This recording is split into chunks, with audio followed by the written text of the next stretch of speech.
আসসালামু আলাইকুম, কেমন আছো তোমরা সবাই? আলহামদুলিল্লাহ সবাই আমরা অনেক ভালো আছি। তো আজকে একটা ডেইলি ব্লগ তোমাদের সঙ্গে শেয়ার করব। তো আজকে হচ্ছে শনিবার, সকাল 9টা থেকে ব্লগটা শুরু করছি। ওখানে আমি ডাব কেটে দিচ্ছে, কারণ আজকে শরীরটা অনেক খারাপ লাগছিল, শরীরটা অনেক গরম হয়ে যাচ্ছিল মনে হচ্ছে, কারণ সারাদিন অনেক গরম যাচ্ছে না।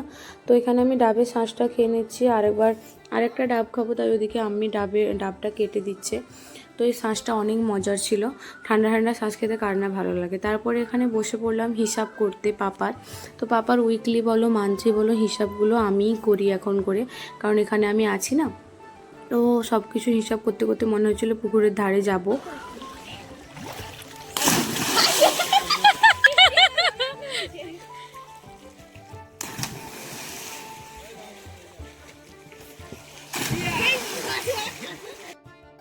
তারপরে এখানে চলে এলো কুলফিওয়ালা দেখে তো আমার স্কুল লাইফের কথা মনে পড়ে গেলো। গরমকালে আমি রোজ কুলফি খেতে খেতে স্কুল যেতাম।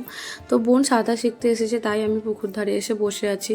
দাদা বলছিল এই পার থেকে ছবি তুলে দিতে, দেখো দাদার একটা ছবি তুলে দিলাম।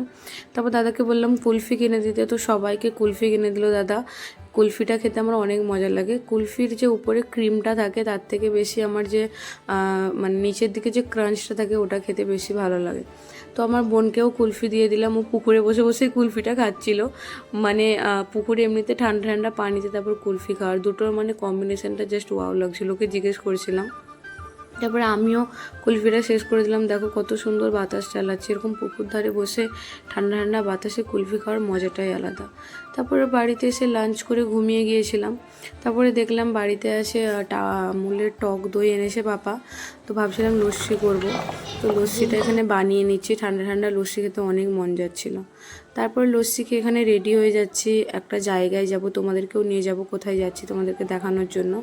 তো এখানে ট্রানজ্যাকশান করে রেডি হয়ে গেলাম, কিন্তু ওই ট্রানজ্যাকশান করতে আমার প্রায় ওই আধা ঘন্টা লেগেছিলো। এটা তো 1 মিনিট লাগছে, কিন্তু আমার অনেকক্ষণ লেগেছিলো। তো এই কুর্তিটা দেখো, এই কুর্তিটা আমি কলকাতা নিউ মার্কেট থেকে নিয়েছি, ওই 200 থেকে 300 এরকম নিয়েছে। তো চলো যাওয়া যাক। আমি আজকে যাব বাইক দিয়ে, কারণ অনেক গরম, এমনি মানে ট্রেনের জন্য অপেক্ষা করতে গেলে অনেক সময়ও লেগে যাবে, কারণ সন্ধে হয়ে গেছে না।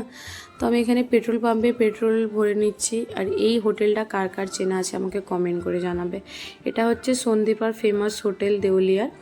তো এই হোটেলটা কে কে এসেছো আর কার কার খাবার পছন্দ সেটাও কমেন্ট করে জানাবে। তো চলে এলাম কোলাঘাটে আরতিতে ফ্রিজ কিনতে এসেছি।